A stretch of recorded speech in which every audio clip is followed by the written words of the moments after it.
Hello guys, welcome to C physics. इस question में हमसे कहा गया है कि no matter how far you stand from a mirror your image appears erect. तो मिरर कैसा होगा, मतलब आप मिरर से कितनी भी दूर खड़े रहो, कहीं भी खड़े रहो, आपकी इमेज जो है वो वैसी ही दिखेगी जैसे आप खड़े हो, एज इट इज़। तो वो मिरर कैसा हो सकता है, मतलब हमारे पास दो केसेस हो सकते हैं। एक हो सकता है प्लेन मिरर का, एक हो सकता है कॉन्वेक्स मिरर का। तो सबसे पहले तो देख लेते हैं प्लेन मिरर। आप ये एक प्लेन मिरर ले लिया मैंने, इसके सामने आप खड़े हो जाइए यहाँ पर।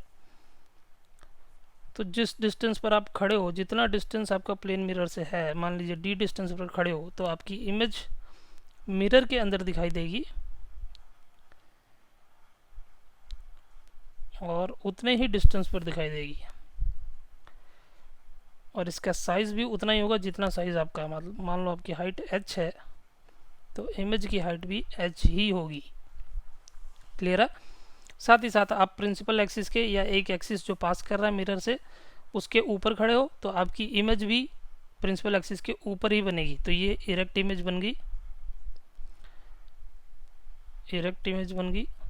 तो ये एक ऑब्जेक्ट है और उसकी इरेक्ट इमेज ठीक उसके सामने बनी है। तो प्लेन मिरर तो वो हो सकता है। अब देखते हैं कॉन्वेक्स मिरर हो सकता है कि नहीं।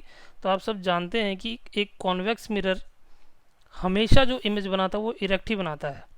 मान लीजिए कोई ऑब्जेक्ट यहाँ पर रखा गया है, इसकी इमेज वो अपने सेंटर ऑफ कर्वेचर और अपने फोकस के बीच में ही बनाएगा।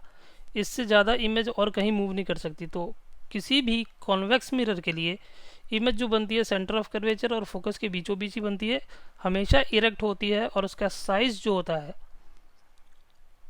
वो ऑब्जेक्ट के साइज से छोटा होता है, हमेशा छोटा होता है। पर हमें क्या बताना है, सिर्फ इरेक्ट बताना है, तो ये भी एक इरेक्ट इमेज बनाता है। Convex mirror always forms a erect image. तो दोनों केसेस में इरेक्ट इमेज बन रही है। तो mirror can be either plane और कॉन्वेक्स।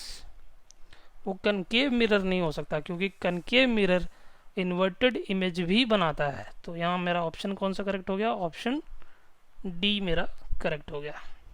क्लियर है। क्लियर है तो आप एंजॉय करो।